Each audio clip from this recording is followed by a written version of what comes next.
Assalamualaikum warahmatullahi wabarakatuh. Perkenalkan, nama saya Listia Liliatul Agustina dari kelas MBS 3E NIM 12405193209. Di sini saya akan menjelaskan atau mempresentasikan laporan hasil observasi dari saya, yaitu mengenai lembaga pemberdayaan masyarakat di Desa Ringinanom, yaitu Karang Taruna. Di sini saya akan menjelaskan pertama kali adalah definisi dari pemberdayaan. Pemberdayaan berasal dari kata daya yang mendapat awalan ber yang menjadi kata berdaya, artinya memiliki atau mempunyai daya. Daya artinya kekuatan, berdaya artinya memiliki kekuatan. Pemberdayaan artinya membuat sesuatu menjadi berdaya atau mempunyai daya atau mempunyai kekuatan. Selanjutnya adalah fungsi pemberdayaan. Sesuai pasal 150 PP nomor 43 tahun 2014 tentang lembaga kemasyarakatan desa, pemberdayaan memiliki tugas dan fungsi antara lain melakukan pemberdayaan masyarakat desa, ikut serta dalam perencanaan dan pelaksanaan pembangunan, menampung dan menyalurkan aspirasi masyarakat. Selanjutnya adalah tujuan pemberdayaan. Tujuan utama dari pemberdayaan yaitu memperkuat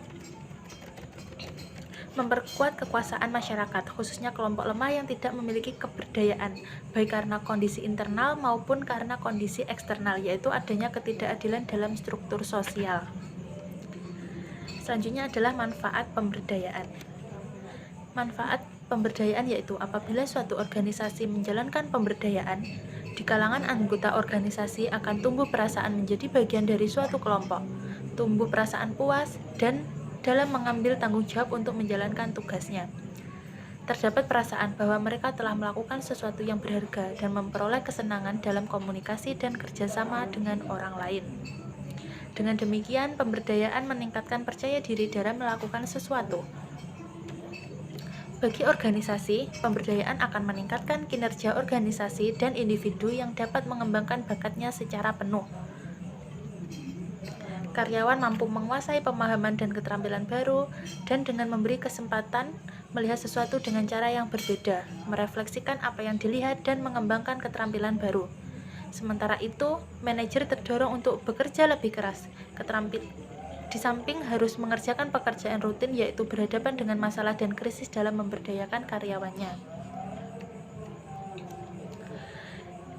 Yang kelima adalah tahapan pemberdayaan. Menurut Isbandi Rukminto Adi, tahapan pemberdayaan terdiri dari 7 tahapan. Yang pertama adalah tahap persiapan, yaitu petugas dan penyiapan lapangan.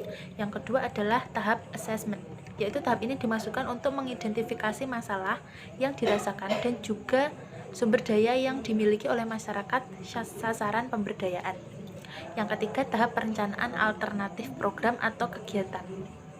Yang keempat adalah tahap formulasi rencana aksi. Pada tahap ini, fasilitator membantu masing-masing masyarakat sasaran pemberdayaan untuk memformulasikan gagasan mereka. Yang kelima adalah tahap pelaksanaan. Pada tahap ini, masyarakat mengimplementasikan apa yang telah dirumuskan secara bersama-sama. Yang keenam adalah tahap evaluasi. Pada tahap ini dilakukan sebagai proses pengawasan dari masyarakat dan fasilitator terhadap program pemberdayaan yang telah dilakukan. Yang ketujuh adalah tahap terminasi. Tahap terminasi merupakan tahapan pemutusan hubungan secara formal dengan masyarakat yang menjadi sasaran pemberdayaan. Selanjutnya ada pendekatan pemberdayaan. Haddad, salah seorang ilmuwan sosial di Indonesia yang melihat dari sudut pandang historis, istilah pembangunan pada intinya tidak berbeda dengan istilah perubahan. Dalam teori pembangunan dikenal dengan beberapa pendekatan utama sebagaimana disebutkan oleh Truller, yang mengungkapkan ilmu pendekatan, yaitu pendekatan pertumbuhan dan pemerataan, paradigma ketergantungan, pendekatan kebutuhan pokok, dan pendekatan kemandirian. Yaitu agen pembaharu. Agen pembaharu itu memiliki 3 peran, yaitu pembimbing, enabler, dan ahli. Sebagai pembimbing, agen pembaharu memiliki tugas utama, yaitu membantu masyarakatnya untuk memutuskan dan menetapkan tindakan. Yaitu yang kedua sebagai enabler. Dengan kemampuan fasilitasinya, agen pembaharu mendorong masyarakat untuk mengenali masalah atau kebutuhannya berikut potensinya. Yang ketiga adalah sebagai ahli. Agen pembaru dalam keterampilan khusus yang diperoleh dari lingkup pendidikannya atau pengalamannya dapat memberikan keterangan-keterangan teknis yang dibutuhkan oleh masyarakat saat melakukan kegiatannya. Di sini saya akan masuk ke bagian Karang Taruna. Pengertian Karang Taruna adalah suatu organisasi pemuda di mana masyarakat memiliki peran sosial yang sangat penting dalam suatu daerah. Semakin aktif pemuda di daerah tersebut, maka semakin hidup pula daerah tersebut. Banyak kegiatan yang dilakukan oleh Karang Taruna. Salah satunya adalah seperti melakukan pelatihan-pelatihan terhadap para masyarakat yang ada di daerah tersebut. Karang Taruna merupakan tempat untuk mengembangkan diri dan berbaur di masyarakat. Tugas dari Karang Taruna yaitu belajar menanggulangi permasalahan yang ada di daerah, pengembangan potensi generasi muda, dan masih banyak lagi. Tujuan dari Karang Taruna yaitu salah satunya adalah terwujudnya pertumbuhan dan perkembangan akan kesadaran atas sebuah tanggung jawab berkaitan dengan sosial. Setiap generasi muda menjadi anggota Karang Taruna dalam mencegah, menangkal, dan menanggulangi serta mengantisipasi akan adanya berbagai masalah sosial. Salah satu manfaat dari Karang Taruna adalah menumbuhkan kesadaran generasi muda tentang tanggung jawab terhadap lingkungannya. Yang kedua adalah terjalinnya kerjasama antara generasi muda dengan masyarakat untuk kesejahteraan bersama. Fungsi dari Karang Taruna adalah yang pertama, penyelenggara usaha dan kegiatan yang bertujuan untuk kesejahteraan sosial. Yang kedua, penyelenggaraan pendidikan dan pelatihan yang ada di lingkungan sekitar. Dan yang ketiga, penyelenggara pemberdayaan masyarakat terutama fokus pada sasaran utama yaitu generasi muda. Selanjutnya adalah analisis dari laporan yang saya buat atau observasi yang telah saya lakukan, yaitu analisis dari Karang Taruna yang ada di desa saya yang bernama Karang Taruna Supriyadi yang diketuai oleh Muhammad Rois. Di sini saya akan menjelaskan tentang peran dan kegiatan Karang Taruna. Organisasi Karang Taruna merupakan organisasi sosial kemasyarakatan kepemudaan yang merupakan salah satu wadah maupun sarana untuk menciptakan dan mengembangkan setiap anggota masyarakat yang tumbuh atas dasar kesadaran dan tanggung jawab sosial dari, oleh, dan untuk masyarakat terutama generasi muda. Di wilayah desa atau kelurahan atau suatu komunitas sederajat terutama bergerak di bidang penyelenggaraan kesejahteraan sosial. Menurut narasumber yaitu Muhammad Rois selaku Ketua Umum Karang Taruna Supriyadi Desa Ringenanom ini, untuk membuat Karang Taruna terus berkembang dan maju di Desa Ringenanom harus ada kesadaran dari para anggotanya sendiri. Pada dasarnya peran dari Karang Taruna memang sebuah wadah untuk menciptakan dan mengembangkan masyarakat terutama generasi muda atau pemuda melalui kegiatan yang terkoordinir dengan baik. Maka diharapkan dapat membimbing pemuda kepada kegiatan-kegiatan yang bernilai positif dan dapat merubah pola pikir pemuda ke arah yang lebih baik lagi. Latar belakang berdirinya Karang Taruna Supriyadi ini di Desa Ringenanom adalah sebagai dijelaskan oleh Muhammad Rois, yaitu mengingat banyaknya remaja yang ada di Desa Ringenanom yang tidak mempunyai kegiatan di sekitar rumah, rata-rata mereka berkegiatan di sekolah, kampus, atau di luar daerah.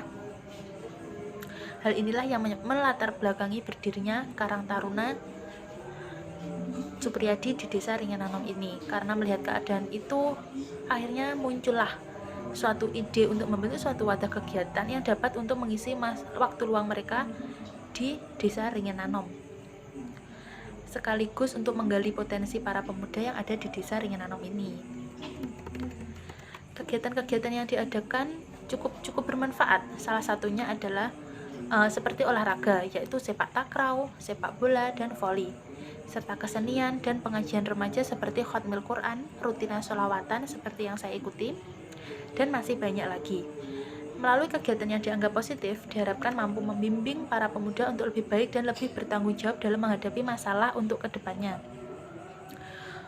Upaya dari Karang Taruna Suprijadi adalah melakukan program-program kerja seperti pelatihan fermentasi pakan ternak. Hal ini tidak hanya ditujukan kepada para pemuda agar belajar bagaimana cara memfermentasikan pakan ternak, namun juga untuk para orang dewasa yang berkecimpung di dunia peternakan, serta melakukan penyuluhan pertanian untuk para petani desa Ringinanom, karena masyarakat desa Ringinanom mayoritas bekerja sebagai petani.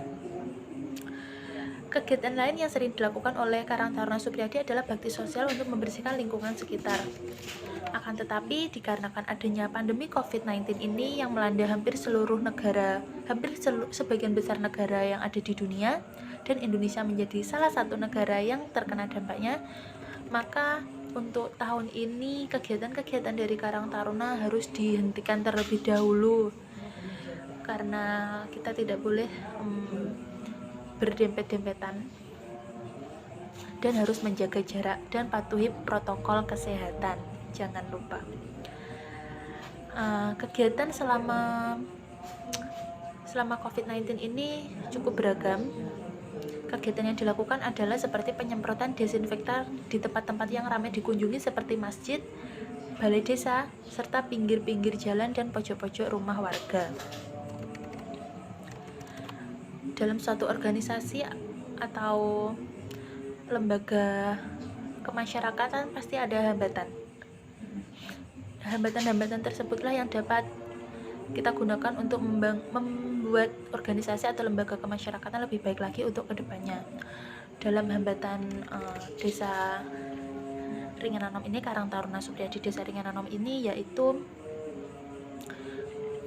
kurang kompaknya dari anggota, karena desa Ringinanom ini terbagi menjadi 3 dusun, yaitu Sukorejo, Besukdowo, dan Ringinanom itu sendiri. Hal inilah yang menyebabkan kendala itu karena sulitnya untuk mengompakkan ketiga dusun itu ketika melakukan rapat.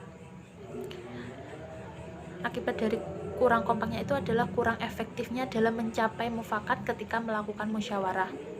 Nah, untuk mengatasi kendala-kendala tersebut, maka Ketua Umum Karang Taruna itu memberikan semangat para pemuda seperti melakukan kunjungan ke desa sebelah untuk melakukan acara keagamaan dengan desa lain yang bertujuan untuk meningkatkan kesadaran para pemuda untuk bahwa kegiatan Karang Taruna itu memiliki manfaat yang cukup besar bagi para pemuda itu sendiri agar bisa bersosialisasi dengan orang lain dan mengerti bagaimana cara bersikap di hadapan orang lain, terutama untuk para introvert ya. Nah, untuk Karang Taruna Desa Ringinanom ini berada pada pemberdayaan tahap evaluasi, di mana dalam setiap prosesnya masih harus tetap ada pengawasan dari warga dan petugas program pemberdayaan masyarakat yang sedang dijalankan dan selalu dilakukan seiring dengan keterlibatan warga desa Ringinanom. Pendekatan utama dari konsep pemberdayaan adalah masyarakat tidak dijadikan sebagai objek dari proyek pembangunan, tetapi merupakan subjek dari pembangunannya itu sendiri. Hal ini memiliki 3 model, yaitu terarah, melibatkan masyarakat, dan melakukan pendekatan secara kelompok, dan organisasi Karang Taruna sudah memenuhi ketiga model pendekatan tersebut. Dengan adanya program kerja yang sudah terencana, maka pelaksanaannya akan terarah dengan melibatkan pemuda serta pihak masyarakat yang terkait, bertujuan sebagai sarana mengembangkan anggota masyarakat yang bertanggung jawab sosial, terutama generasi muda yang bergerak di bidang penyelenggaraan kesejahteraan sosial. Dalam mendorong terwujudnya program pemberdayaan masyarakat, mahasiswa itu sendiri pasti memiliki peran yang cukup penting dalam keswadayaan masyarakat ini, yaitu sebagai pembimbing. Mahasiswa yang memiliki cukup pengetahuan diharapkan segera memberikan banyak informasi kepada masyarakat agar masyarakat lebih memilih dan dalam menetapkan tindakan untuk menyelesaikan masalah. Yang kedua adalah sebagai enabler. Mahasiswa membantu masyarakat untuk mengenali kondisi mereka, untuk memulai kegiatan yang berorientasi pada peningkatan kemampuan masyarakat. Dan yang ketiga adalah peran mahasiswa sebagai ahli, yaitu diharapkan memberikan pengetahuan dan pengalamannya tentang kebutuhan teknis yang suatu saat akan dibutuhkan oleh masyarakat. Kesimpulannya adalah, berdasarkan hasil penelitian dan pembahasan tentang peran organisasi Karang Taruna Suprijadi terhadap pemuda dan masyarakat di desa Ringinanom, maka dapat diperoleh kesimpulan sebagai berikut adalah Karang Taruna Supriyadi Desa Ringanano merupakan salah satu wadah atau sarana untuk membina dan menghimpun generasi muda dalam meningkatkan kualitas dan menggali potensi serta mempersiapkan generasi penerus bangsa yang lebih berkualitas. Walaupun dalam suatu organisasi Karang Taruna ini sering terjadi hambatan, tetapi dari hambatan-hambatan itulah para pemuda belajar tentang tanggung jawab sosial yang bersifat kreatif, edukatif, inovatif, dan produktif, serta belajar cara untuk berpikir secara dewasa dalam menyelesaikan masalah. Dari kegiatan Karang Taruna itu dapat menambah pengalaman, dan dari pengalaman inilah yang para pemuda dapat belajar bagaimana cara menyelesaikan masalah dengan bijak dan tanpa emosi. Saran saya adalah menurut hasil observasi yang telah saya lakukan, masih cukup banyak kekurangan-kekurangan dari beberapa temuan hasil wawancara, di mana cukup disorot adalah kurangnya kekompakan dari anggota Karang Taruna, yang sepertinya hal ini sangat disayangkan karena organisasi Karang Taruna itu memiliki peran yang cukup penting dalam membantu proses pola pikir pemuda ke arah yang lebih baik. Maka seharusnya sifat kekeluargaan, gotong royong, serta kesadaran dari para pemuda itu sendiri harus diterapkan dalam menjalankan kegiatan Karang Taruna. Sekian presentasi dari saya. Apabila ada kurang lebihnya saya mohon maaf. Wassalamualaikum warahmatullahi wabarakatuh.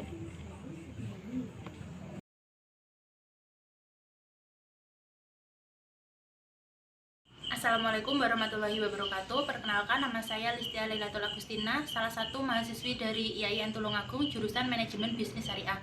Di sini saya akan melakukan wawancara, yaitu untuk memenuhi tugas UAS mata kuliah pemberdayaan ekonomi mengenai lembaga pemberdayaan masyarakat yang ada di desa, yaitu Karang Taruna. Untuk itu silakan narasumber memperkenalkan diri terlebih dahulu. Ya, terima kasih. Perkenalkan, nama saya Muhammad Rois, alamat di Saringan Anom, jabatan saya Ketua Umum Karang Taruna di Saringan Anom. Selama ini apakah ada kendala atau hambatan selama menjalankan kegiatan dari Karang Taruna selain dari gengsi dari para pemuda-pemuda yang lainnya? Kalau kendala selain itu sih, kendalanya mungkin kesibukan masing-masing individu ya, Mbak. Karena kan kita beda-beda kan, karena ini kegiatan sosial, jadi kadang itu waktunya itu bertabrakan dengan waktu kita. Seperti kita ada yang kerja jadi pegawai, mungkin ada yang masih kuliah, sekolah, itu mungkin aja itu yang jadi hambatan. Jadi kegiatan kita rata-rata ya kita ambil hari-hari libur gitu aja. Lalu cara mengatasi hambatan-hambatan tersebut kalau pas ada kegiatan seumpama ada yang tidak bisa hadir, itu bagaimana? Apakah mereka mengganti dengan sesuatu yang lain, apa harus tetap ikut atau bagaimana? Kalau sistem kita, Mbak, ya kita kumpulkan semua anggota, karena kan warga Karang Taruna itu kan seluruh pemuda di desa itu semua kan warga Karang Taruna. Jadi kita data semua di setiap dusun. Misalkan acara kita nanti itu membutuhkan waktu yang lama, jadi kita bisa membagi tugas dan memberikan tanggung jawab ke masing-masing anggota, ke masing-masing individu. Jadi misalkan mereka siap shift pagi sampai siang, mungkin di acara kompetisi, acara event, nah itu kita bisa rolling. Jadi ya mereka bisa mengesampingkan urusannya pribadi demi lancarnya kegiatan di desanya. Mungkin itu kalau cara kita untuk mengatasi ya kendala-kendala tersebut ya. Lalu hal-hal apa saja yang dirasa kurang dalam satu periode kepengurusan yang telah Anda jalani selama ini, dan apa pula yang harus perlu dievaluasi selama kegiatan-kegiatan? Kalau tahun kemarin, Mbak, ya 4 tahun ini. Ini sudah menuju 4 tahun. Ini menuju 3 tahun. Jadi yang mungkin yang saya bicarakan nanti yang 2 tahun, yang 2 tahun yang lalu yang saya yang menjadi kekurangan kekompakan aja sih, Mbak, kekompakan antara wilayah kan kita dibagi menjadi 3 wilayah kan, karena kita mempunyai 3 dusun. Nah, jadi mungkin kekompakan itulah, karena kadang kita menyatukan dari dusun yang mungkin ada dusun sana mengajukan acara seperti ini, tapi di dusun lain Tidak setuju nah dengan tidak acara itu, setuju. Mungkin nah, itu kita agar mereka tuh menuju satu mufakat. itu yang bikin ya kekurangannya di situ aja sih Mbak. Kekompakan lah intinya. Pertanyaan selanjutnya itu, strategi apakah yang Anda gunakan untuk meningkatkan kinerja dari anggota Karang Taruna Strateginya agar mereka lebih semangat lagi dalam mengikuti iya. kegiatan-kegiatan Karang Taruna? sering mengikuti event-event Mbak, seperti misalkan di desa lain ada kan, kita organisasi Karang Taruna ini kan di bawah forum kan, di bawah forum, jadi kita bisa berhubungan antara desa lain gimana desa lain ya, kita untuk menyemangatkan anggota kita ya, kita seperti studi banding Pak. Jadi kita mencontoh, misalkan di desa lain setiap tahun tuh mengadakan event apa, kegiatannya apa, kita contoh, kita tiru gitu aja sih Mbak, untuk menyadarkan mereka, karena ya itulah kesadaran itulah yang paling